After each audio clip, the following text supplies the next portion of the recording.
Hi guys, and welcome to Thankful Thursdays again with myself, Kel, and also Rachel. So in last week's video I changed the angle at which I record the video, and that seems to be a little bit better. It's not so washed out by this overhead light. However, I am aware that the screen's reflecting in my glasses, which isn't great, but there's not much I can do about that because I need to have the screen on so that I can turn the camera on and off and everything. So anyway, the topic that Rachel and I are looking at this week is physical changes in recovery. So I guess I can talk to you about my experience of the physical side of my recovery of weight gain and things. For me, this is something that I don't very often talk about because I've put a lot of emphasis on my mental recovery, because to me that was the most important thing. I think sometimes I forget about the physical side of it, even though I obviously gained a significant amount of weight, and even though that has been an equally difficult journey. So in terms of actually refeeding, I think that I was quite lucky in that I had quite a large amount of control over my physical recovery, and that was because the therapy that I was having was private, and it wasn't with somebody who specialised in eating disorders, and she kind of trusted me to do the physical side myself, because I was quite adamant that my recovery was about the mental side, and the physical side was just a symptom of how I felt inside. So when I started to gain weight, I did actually see a dietitian a couple of times, and that's definitely something that I'd recommend that you do, because as I was told, there's certain things that you need to do sort of when you start to eat again if you've had anorexia, because your body's got so used to not processing food that it can be difficult, and it can also be damaging to have quite acidic foods. Like it was suggested that I didn't have any sort of pure fruit juices in the early days or anything like that. So when I started to gain weight, it was certainly both physically and mentally an uncomfortable process, and I think what's worse is when you first start eating again and you can feel the food inside you, and I don't know if you actually can, or if that's a psychological effect, but that's really quite unpleasant, and it's quite common for people to experience digestive problems.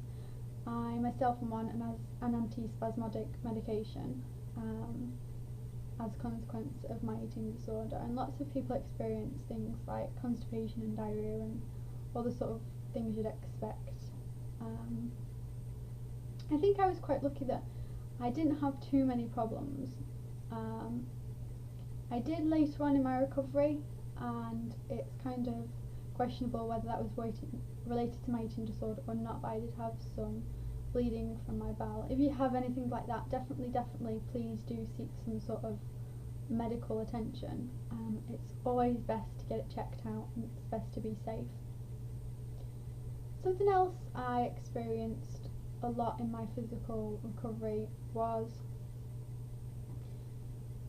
when you first start eating again, for some reason in the middle of the night I found I would get absolutely roasting hot and have hot flushes, and it was really not a very nice experience, and you get really warm, which is quite unusual for somebody who has anorexia, because you're used to feeling so cold all the time.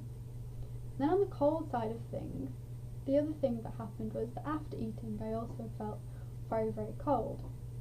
So since having recovered, I've asked people why this was, and apparently the reason you have the hot flush in the middle of the night is because your body's repairing in the middle of the night. Your body repairs when you're asleep, and for some reason that encourages you to get very warm.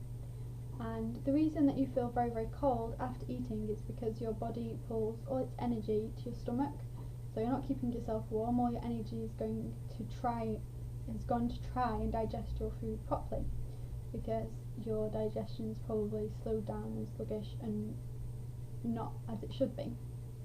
So that was something that I definitely experienced. And of course there's definitely the emotional side of simply eating, the hysterical mood swings and the screaming and the crying, and on the flip side there's when you do something and you're proud of yourself and you feel good for that. It's certainly an emotional roller coaster, and a physical one as well.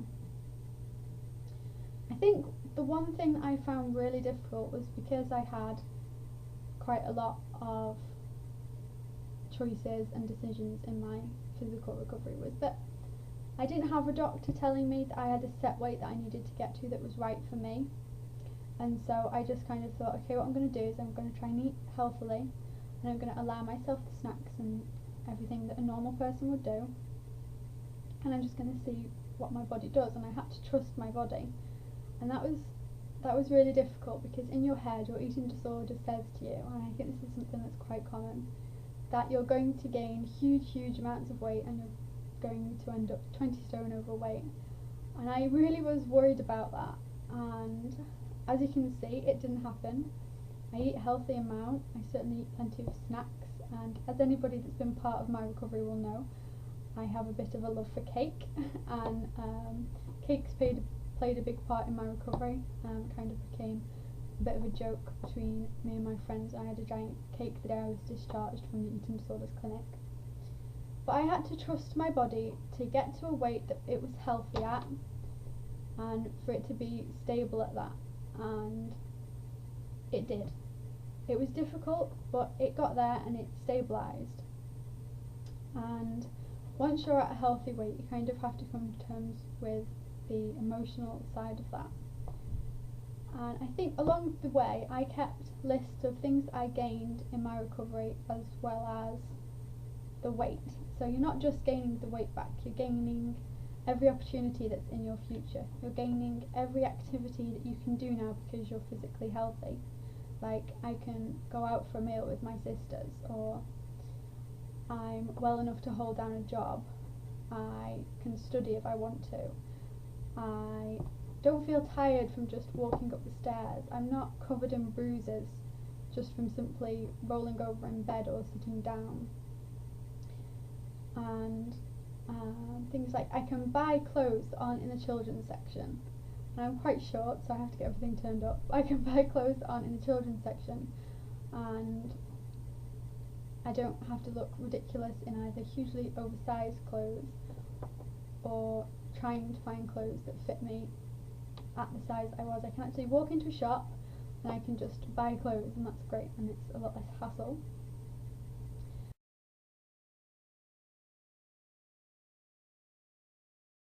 So one of the things that I wanted to add was, for those people that are supporting somebody in their recovery from an eating disorder, when somebody goes through the refeeding process, it's hugely anxiety provoking, and you can't comprehend how difficult that is.